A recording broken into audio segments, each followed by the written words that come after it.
This video is going to talk about special decision making, in particular short term decision making using cost accounting principles. And the first thing we need to do is to expand on our concept of fixed costs. So, um, we went through the thing in the first chapter or first couple of chapters about fixed costs versus variable costs versus step costs versus mixed cost.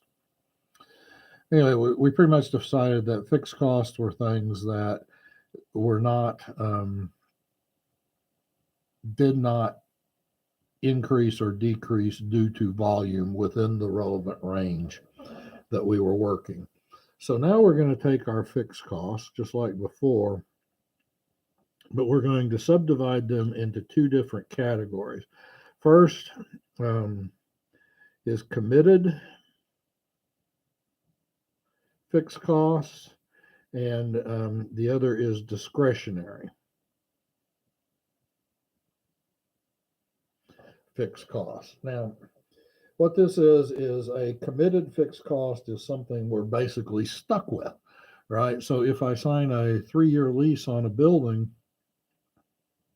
and 6 months into that lease, I decide, well, I really don't want to make what I'm making there anymore. I'm still stuck with the lease on that building. That's a fixed cost.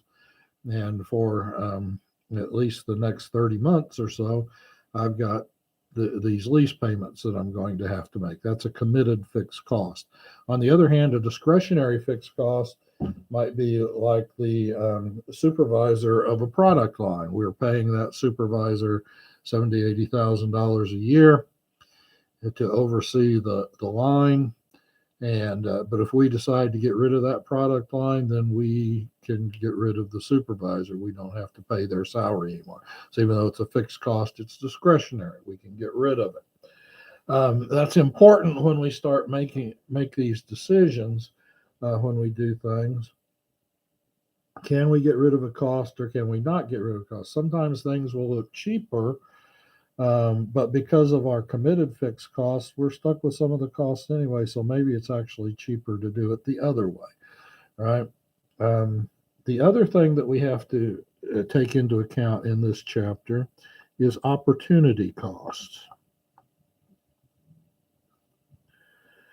Now, opportunity costs are something that's never shows up on accounting, like balance sheets, financial statements, those sorts of things. Opportunity costs can simply be described as what's my next best alternative, right? And the example I use is for several years, I had this little, what you call a mother-in-law unit behind my house, little place. It had a bathroom, closet, bedroom, kitchen, had a stove, refrigerator, all that kind of stuff, but just a small little place that I rented out for a little bit every month. And my most recent tenant was a guy who was working in the area part time, and so he would stay in the house 3 or 4 nights a week and go to his regular home in another part of Texas 3 or 4 or the rest of the time.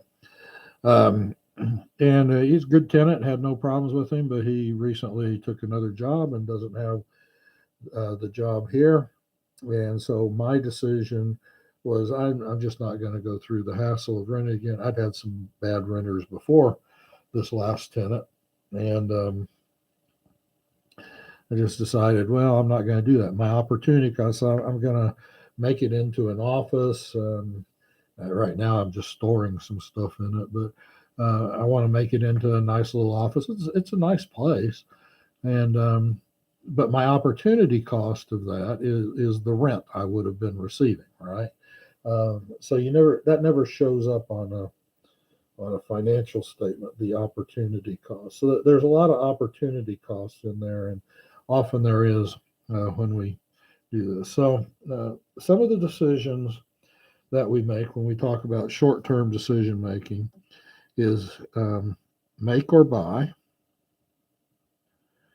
You could call this outsourcing, right? Do I make it myself or do I buy it from somebody else? There's reasons to do both. Um, you know, in business, a lot of us tend to be control oriented, shall we say, and so we like to have control over things. So the inclination is it's better to make it ourselves. That's not always true. We can often outsource something and get higher quality than we could do ourselves because they're a specialist in that sort of thing. Um, so make or buy decisions can be important. Keep or drop. Keep or drop a product line, keep or drop a thing. And this one is particularly interesting where you get some of the opportunity costs. I use an example. Let's say you're in the kitchen appliance. So you make refrigerators, stoves, dishwashers, and trash compactors. And your dishwasher, stove, and refrigerators all make money for you, but you lose money on the trash compactor. And those are what's known in economics as complementary goods. A lot of people, when they buy one, they want to buy matching, right? And so the question is not, does the trash compactor in particular lose money for you, but how many other sales are you going to lose because they can't match the appliance? How many refrigerators, how many stoves, how many dishwashers are you going to lose when you get rid of the trash compactor line? So that's an opportunity cost that you have to take into account on something like that. We can sell something or we can process it further. So are we better off to go ahead and sell something as is? This often happens in joint products. Um, or should we continue to process it and will we make more money or will we make less money by processing it farther? Special orders are important. Let's say our normal price on something is to sell for $20, and somebody comes along and says, "We'll make a one-time special order, but only if you can sell it to us for 18." Should we do that or should we not? And again, it's not just, we will talk about the financial calculations here, but it's not just a financial decision, or at least not a direct financial decision, because you have to say, what's that going to do to my regular customers? Is this special order going to compete with my regular customers? If so, is it, do we really want to sell for a lower price to our good regular customers, competitors? Um, those sorts of things come into play when you're talking about special orders. Um, so you have to take. And is there any other downsides that can be? Then we also, with special orders, we run into capacity issues. So let's say we have a factory that can do 30,000 a month. We're currently doing 25,000 a month, but the special order calls for 10,000. Does that mean if we take the special order, we have to lose 5,000 of our regular sales in order to take on this special order? So all these things come, we can calculate and take into account on various things. So let's go ahead and look through some of these some of these problems in chapter 11, and we'll start with the exercises. Um, let's talk about, let's start with number 23 here, a special order, and they have an opportunity cost. So, excuse me, Alton Inc. is working on full production capacity, producing 20,000 units of a unique product. Manufacturing costs for the unit are as follows: direct materials $9, direct labor $8, manufacturing overhead $10. Total manufacturing cost per unit is $27. The per unit manufacturing overhead cost is based on $4 variable and 120,000 of fixed costs. The non-manufacturing costs, all variable, are $8 per unit, and the sales price is $45 per unit. Sales headquarters company has asked Alton to produce 5,000 units of a modification of the new product. This modification would require the same manufacturing process. However, because of the nature of the proposed sale, the estimated non-manufacturing costs per unit are only $4, not $8. Alton would sell the modified product to SHC for $35 a unit.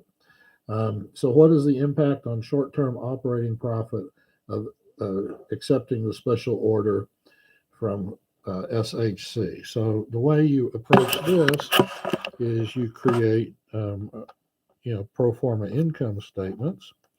And so we take the sales, and without the sales, so they are working at full capacity. So they've got 20,000 units.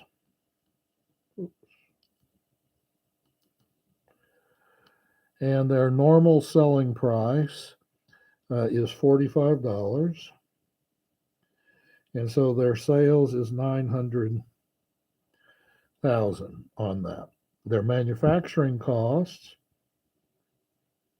would be $27 per unit. That includes the fixed manufacturing cost times 20,000 is 540,000. That's their cost of goods sold. So that's going to be 360,000 gross profit. Okay. The non-manufacturing costs, all variable, are $8 per unit. So 20,000 times 8 is 160,000.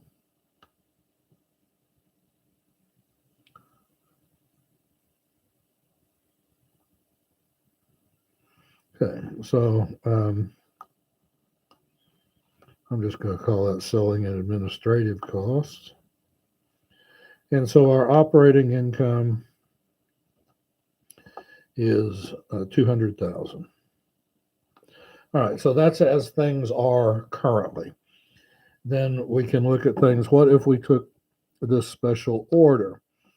So the special order is for 5,000 units. So we would have our sales would now be 15,000 times 45 is 675 plus 35 times 5,000.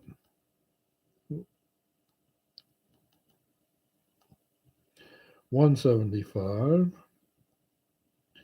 would be 850,000. So that's the 850,000 is the 15,000 regular sales and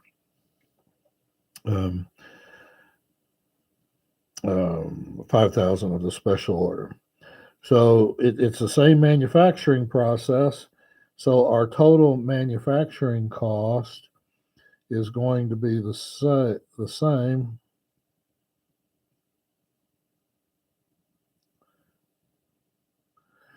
Okay, so it's going to be 540,000, giving us gross profit of 310,000. So $50,000 less. Our selling and administrative costs will be 15,000 times 8 is 120,000 plus 4 times 5,000.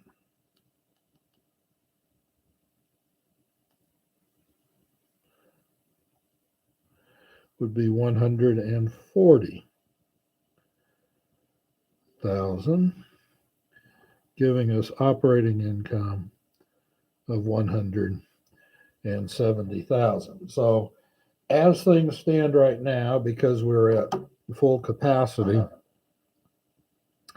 we would lose $30,000 by taking this special order. Okay, so suppose that Alton Inc. had been working at less than full capacity to produce 16,000 units of the product when SHC made the offer. What is the minimum price per unit that Alton should accept for the modified product under these conditions? Round your answer to 2 decimal places. All right, so this is part 2, and there's a couple of ways you can approach this. Now, obviously, we can do the 16,000. We can do it this way.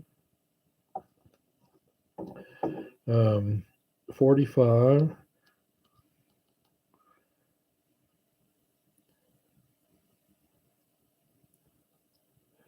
would be 720,000. That's 16,000 times $45. Cost of goods sold would be 27. No, would not be 27. Cost of goods sold would be the 9 plus 8 plus 4, the variable costs. Direct materials of 9, direct labor of 8, and the manufacturing overhead is $4 variable. So we're looking at $21 times 16,000 would be 336,000. But then we have the fixed cost, manufacturing cost of 200,000, right? Or sorry, 120,000.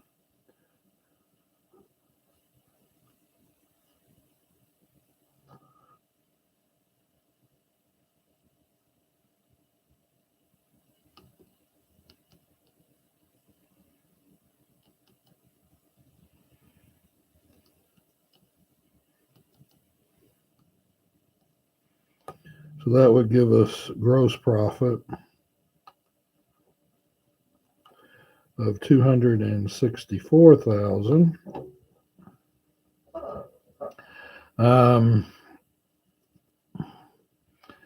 the selling administrative would be $8 per unit. 16,000 times be 128.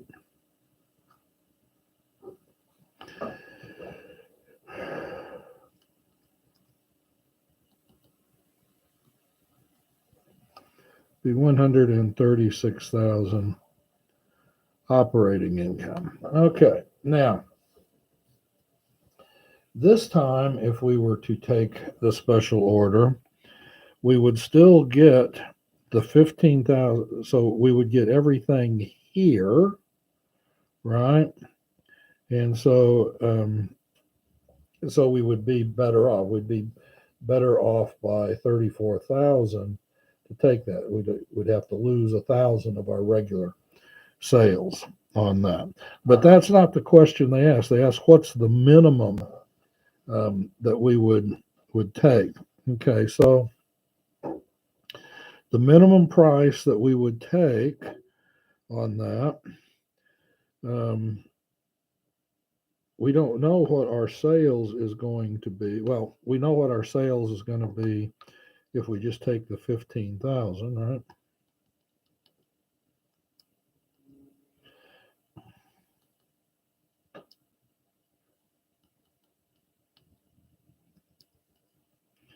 We'll have the 675,000.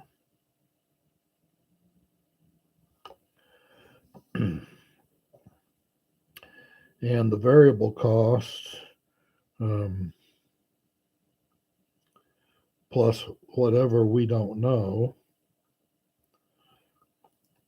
that, but our variable costs are going to be 540,000, or our manufacturing costs will be 540,000, which again, we don't know what that's going to be. We'll have to work backwards when we get that.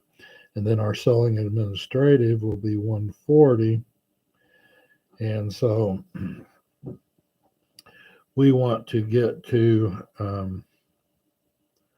136. So anything over what it takes to get to 136. So this will be 276 here, 276 plus 540.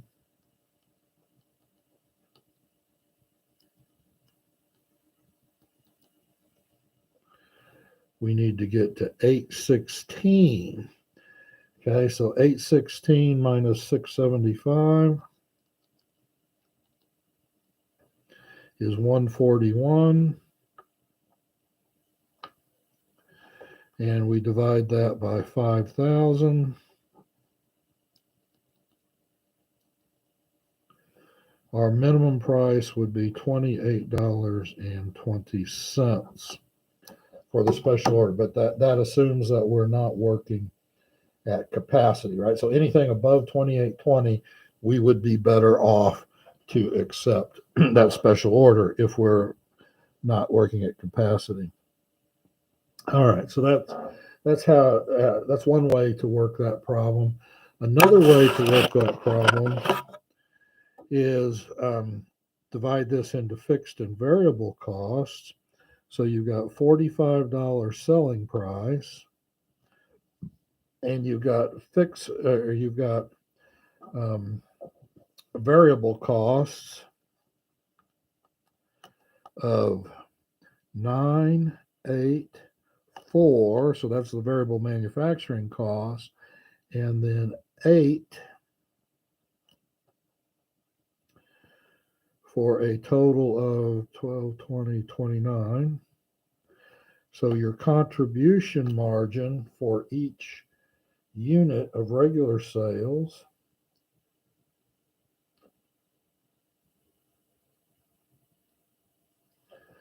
is $16. Okay, your variable cost to produce this,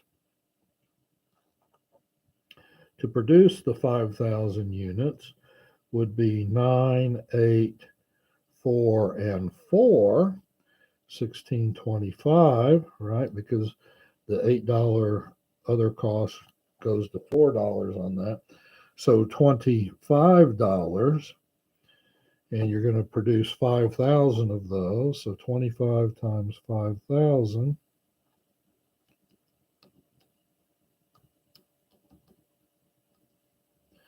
is 125,000. Plus, you've got contribution margin of 16 times 1,000. You're losing is 16,000.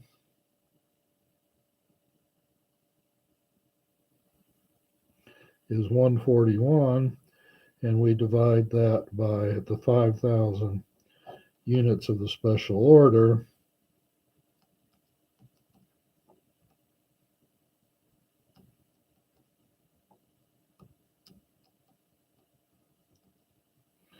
And we get $28.20. So that's another way you can get to that.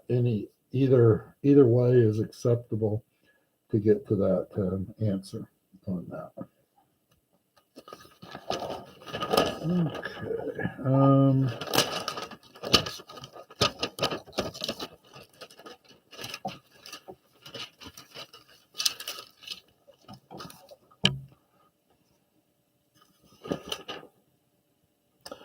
Let's look at 11-25.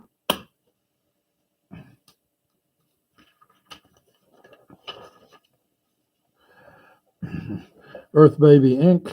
recently celebrated its 10th anniversary. The company produces organic baby products for health conscious parents. These products include food, clothing, toys. Earth Baby recently introduced a new line of premium organic baby food. Extensive research and scientific testing indicate babies raised on the new line of foods will have substantial health benefits. EBI is able to sell its products at prices higher than those charged by competitors because of its excellent reputation for superior products. EBI distributes its products through high-end grocery stores, pharmacies, and specialty retail baby stores. Joan Alvarez recently received a proposal from an old business school classmate, Robert Bradley, the vice president of Great Deal Inc., GDI, a large discount retailer. Mr. Bradley proposes a joint venture between his company and EBI, citing the growing demand for organic products and superior distribution channels of his organization. Under this venture, EBI would make some minor modifications to the manufacturing process of some of its best-selling baby foods, and the foods would then be packaged and sold by GDI. Under the agreement, EBI would receive $3.10 per jar of baby food and would provide GDI a limited right to advertise the product as manufactured for Great Deal by EBI. Joan Alvarez is setting up a meeting with Stanley for Earth Baby CEO to discuss the profitability of the venture. Mr. Stanley made some initial calculations and determined that direct materials, direct labor, and other variable costs needed for the GDI order would come to about $2 per unit as compared to the full cost of $3 for the equivalent EBI product. Should Earth Baby accept the proposed venture? Why or why not? Include strategic considerations. Okay, so they're going to make, your first calculation is they're going to get 310. It's going to cost $2. So they're going to make $1.10 per unit. Okay. But here's the problem you've got. How much of, since it's going to be as advertised as made by Earth Baby, how much of their own and how much less is it going to sell for? So you have to look at how much the market would expand versus how much of their direct sales they would lose. And I think that's an important consideration on that one. Let's jump down to number 11-27, product line profitability. We've got Barber Corporation, located in Buffalo, New York, is a retailer of high-tech products and is known for its excellent quality and innovation. Recently, the firm conducted a relevant cost analysis of one of its product lines that has only two products, T1 and T2. The sales for T2 are decreasing, and the purchase costs are increasing. The firm might drop T2 and sell only T1. Barber allocates fixed cost to products on the basis of sales revenue. When the president of Barber saw the income statements below, he agreed T2 should be dropped. If T2 is dropped, sales of T1 is expected to increase by 10% next year, but the firm's cost structure will remain the same. Okay, so now we've got our operating income. If we look at the financial statement here, we've got our operating income right here of $37,000 for T1, losing $15,000 for T2, and so a net that nets out to a total operating income of $22,000. And we want to know, will it be worth our while to drop T1? So our sales of T1,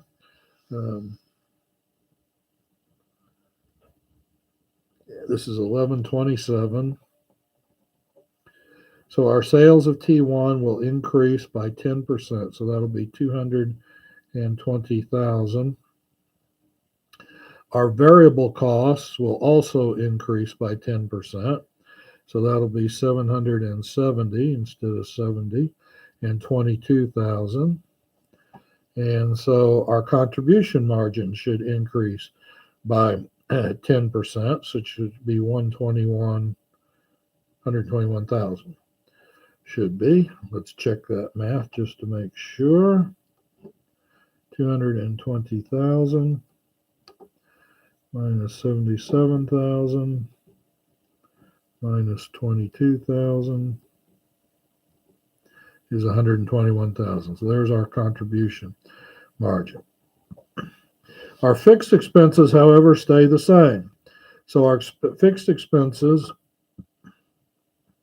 are going to be 58,700 plus 76,300. and that gives you 135. And fixed selling administrative are 14,300 plus 18,700 gives you 33,000. And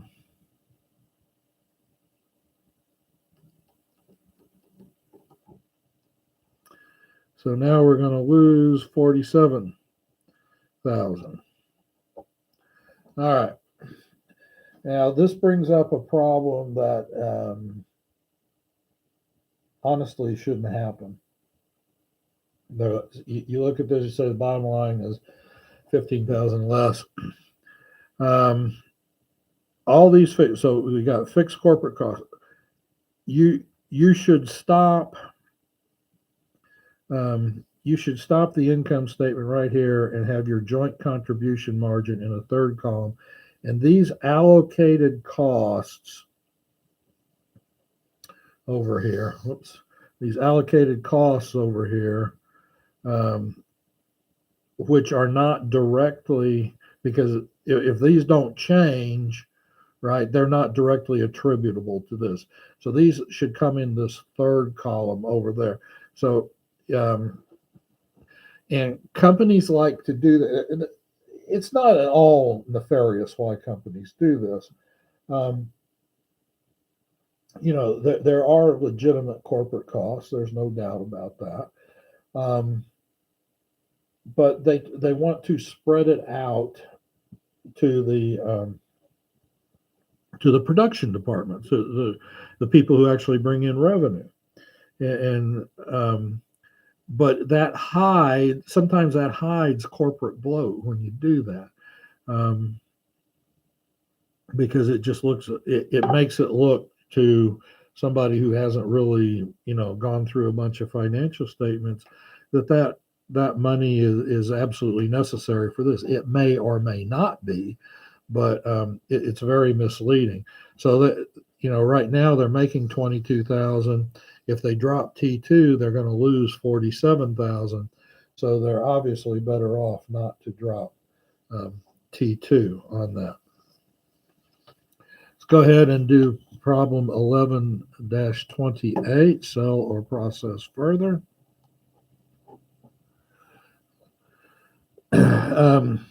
Cantel Company produces cleaning compounds for both commercial and household customers. Some of these products are produced as part of a joint manufacturing process. For example, G37, a coarse cleaning powder meant for commercial sale, costs $1.70 a pound to make and sells for $1.60 a pound to make, and sells for $2 a pound. A portion of the annual production of G37 is retained for further processing in a separate department where it is combined with several other ingredients to form Silpol, which is sold as silver polish at $4 per unit. The additional processing requires 1/4 pound of G37 per unit. Additional processing costs amount to $2.50 per unit of Silpol produced. Variable selling costs for Silpol are 30 cents per unit. If production of Silpol were discontinued, $5,600 in costs of processing department would be avoided. Cantel has at this point unlimited demand, but a limited capacity to produce GR37. Okay. So, number one, calculate the minimum number of units that Silpol would have to be sold in order to justify further processing of GR37. Okay, so we know that when it's sold further, it sells for $4 a pound, right? $4 per unit. We have a variable cost of 30 cents.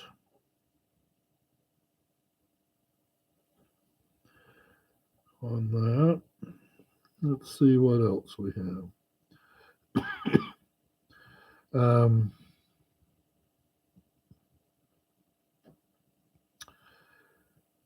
the coarse cleaning powder costs $1.60, but we use a quarter pound, so that is 40 cents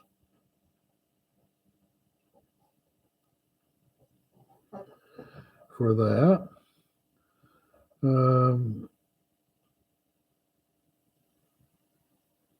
And our additional processing amounts to $2.50 per unit.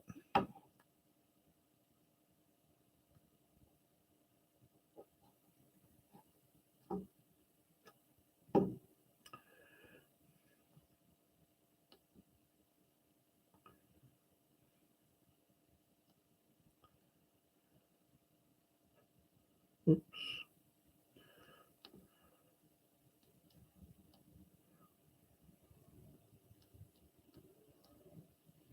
So we get $1.20 times 4. So we make $4.80 a pound of this sill pole. We could avoid 5,600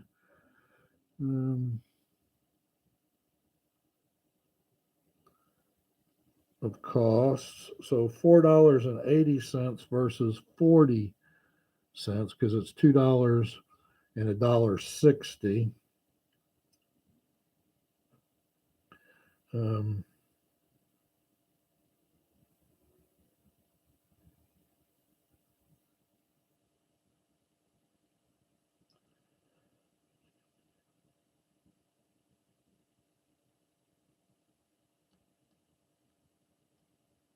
So we get an additional $3.20 per pound of this CRGR 37. And so if we have 5,600,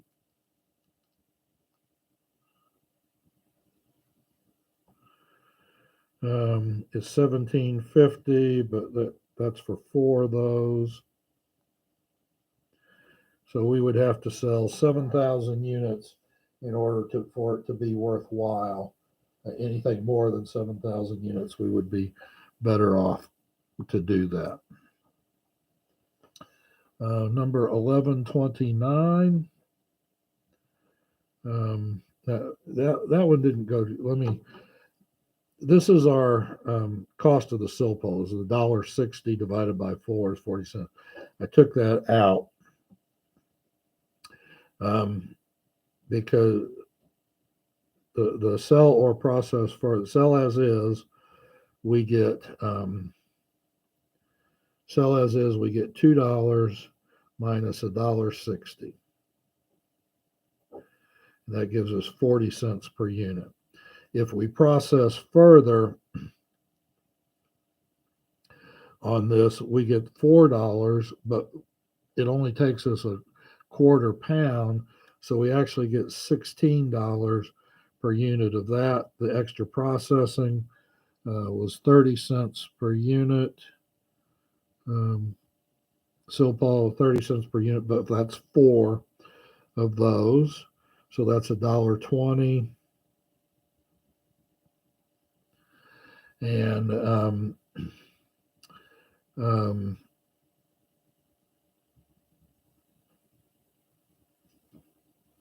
no, yeah. So look here, our marginal revenue is $14. Our extra processing cost is $1.20 plus $2.20, and $2.50 is 10, right? And so we make $2.80 per unit versus 40 cents per unit. So how many of these do we have to sell to make it worthwhile where we would save the 560? We take the 240. What was it? The 5,600 divided by, that's a 6, divided by $2.40.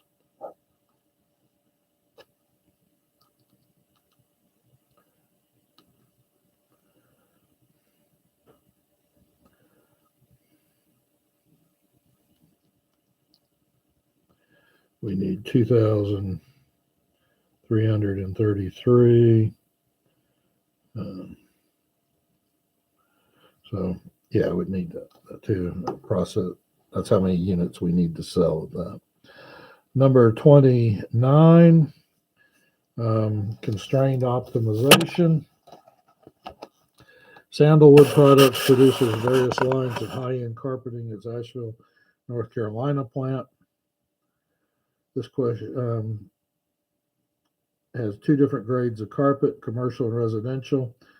The former, the commercial, sells for $16 a yard, while the latter, residential, sells for $25 a yard wholesale. Variable costs are $10 a square yard and $15 a yard for the commercial and residential grade products, respectively. On average, it takes 12 hours of labor to produce 100 square yards of commercial carpet and 18 hours of labor for each 100 square yards of residential carpeting. Currently, the company is producing 28,000 square yards per week of commercial and 6,000 square yards per week of residential. Total labor consumption at the plant is currently 4,440 hours per week. Fixed manufacturing costs, 7,300 per week, are allocated to products on the basis of labor hours. At the current volume mix, this amounts to 0.4657 and 0.7013 for each square yard in commercial versus residential carpet. The company is currently evaluating its sales mix and possibly expanding its labor force.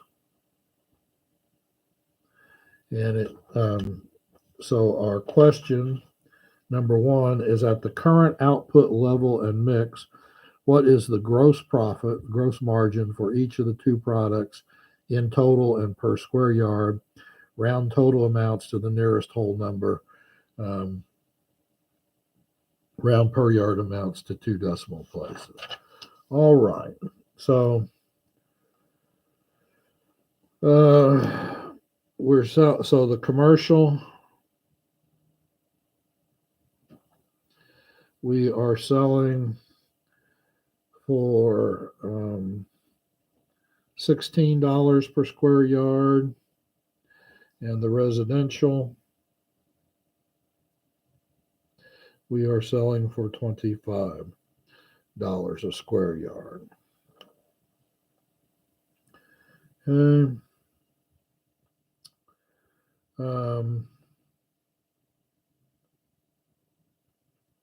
currently, the company is producing 28,000 square yards of commercial.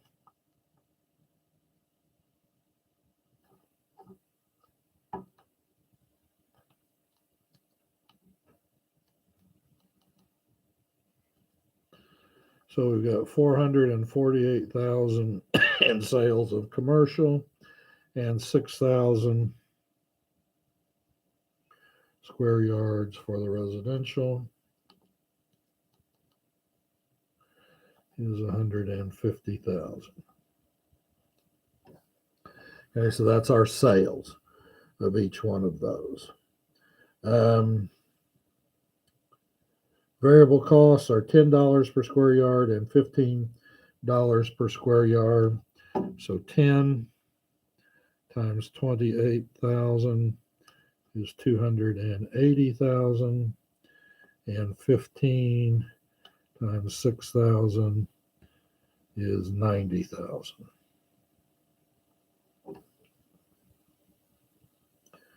Let's see.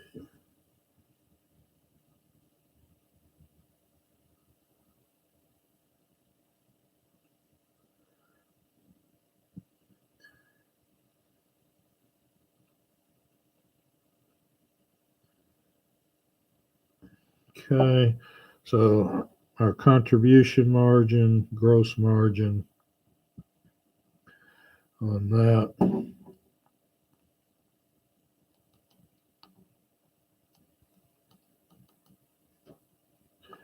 is $168,000 for the commercial, $60,000 for the residential. What might be nice at this point and help us going forward, I don't know for sure, it'll be to get the gross margin ratio. So we take the 168 and divide it by the 448,000, and that gives us 37.5%.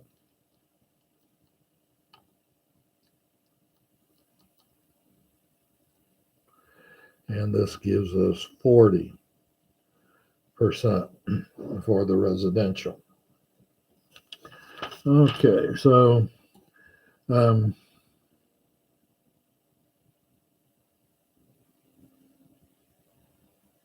then it asks us per square yard. So we divide that by 28,000 and divide that by 6,000.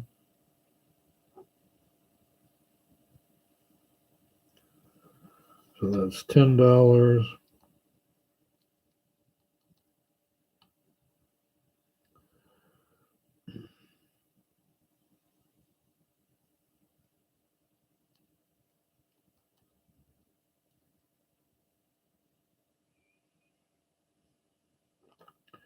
And that is $6 per yard on that.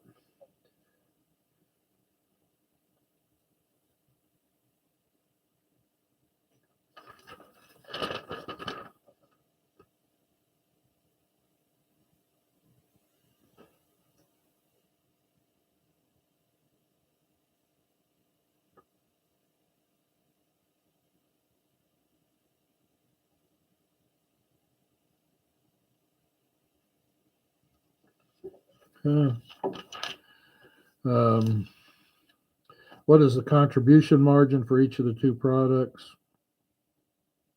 So we figured that out in total and per square yard. Oh, I guess they wanted us to continue this 168. We'll do that. This is going back to part one and the 60,000, and then we had this fixed manufacturing costs are 17,300, and our based products of direct labor hour. So 0.4657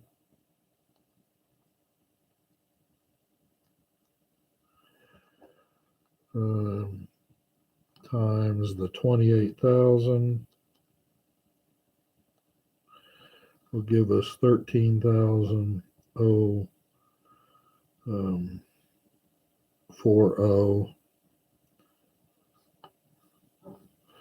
And for the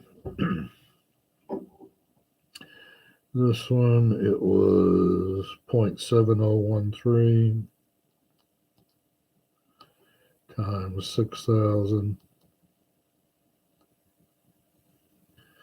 is 4,208.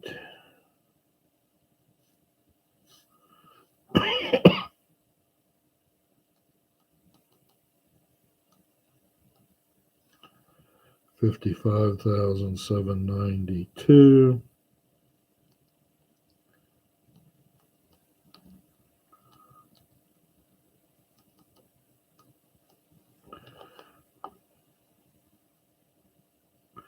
All right, so that's our gross margin. I was leaving out the fixed costs on that.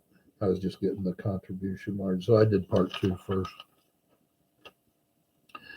on that. Oh, and then we needed the per square yard.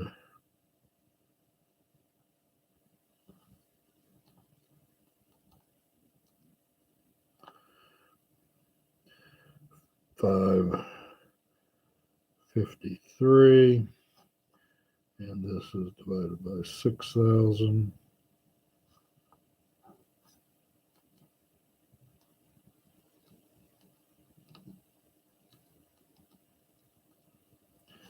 Is $9.30, rounded to 2 decimal places. And number 3, it says, assume that the company has recently conducted a marketing study which revealed a total estimated weekly demand of 30,000 and 8,000 square yards of commercial and residential carpet, respectively. Assume, too, that the company is able to expand its labor force to 4,600 hours per week. What is the contribution margin per labor hour for each product? Given your answer above and the labor hour. Okay, so if we go back here, we need to multiply this contribution margin 6 times, because it's in 100 square feet, is 600, and this is 10 times 100 is $1,000 for 100 square feet of contribution margin. But then our labor hours, it takes 12. So 600 is $50 per direct labor hour of contribution margin. And it takes 18.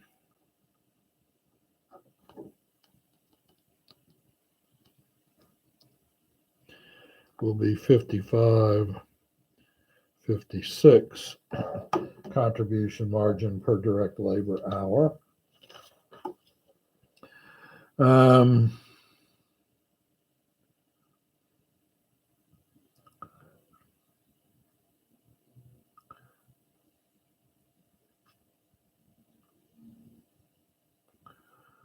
What is the optimum, that is, how many square yards of each product should be produced each week? Okay, so they can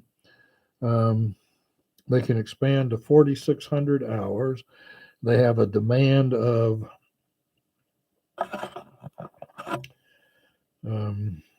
there's 18 hours, and there's a demand of 8,000 units, 8,000 square yards.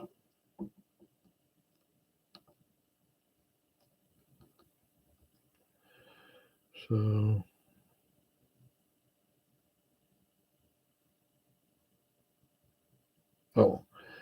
but that's per 100 square yards. So 8,000 divided by 100 square yards is 80. So 18 is 1,440 direct labor hours should be dedicated to the residential, because we get $55.56 of contribution margin per direct labor hour. And with this one, we'll take the 4,600 minus the 144. This is the constraint. You always want to put it in contribution margin per unit of constraint. So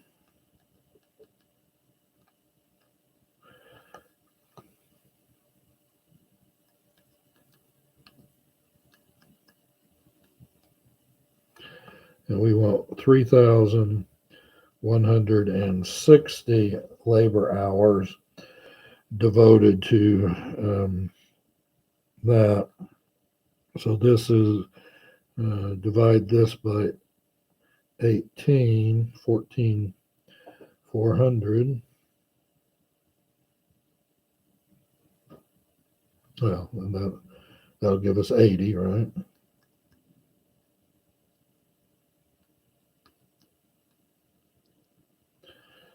is 80 times 100 square yards equals 8,000 square yards. Because we wanted to maximize this, this will be by 12.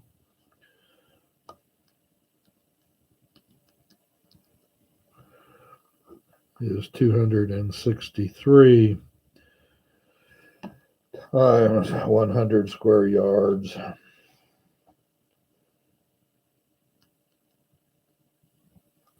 is 26,333. So we're going to be quite a bit below,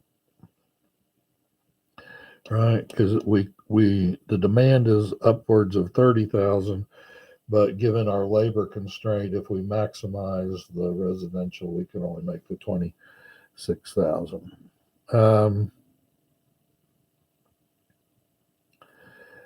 Yeah, there's a number of things that a company can do here. Obviously, if they can outsource some of this, that's a good thing. If they can expand their facilities, then you're talking capital budgeting, whole host of things that can be done here. Okay.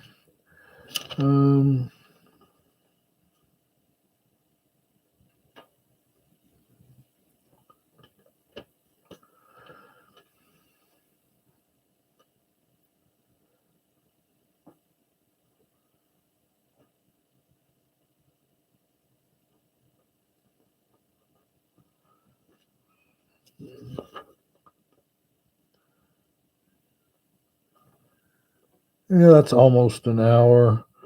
Let's go ahead and stop there. If you have any further questions, feel free to ask me. If you run into any problem, I'll be happy to go over them with you. So hope that helps.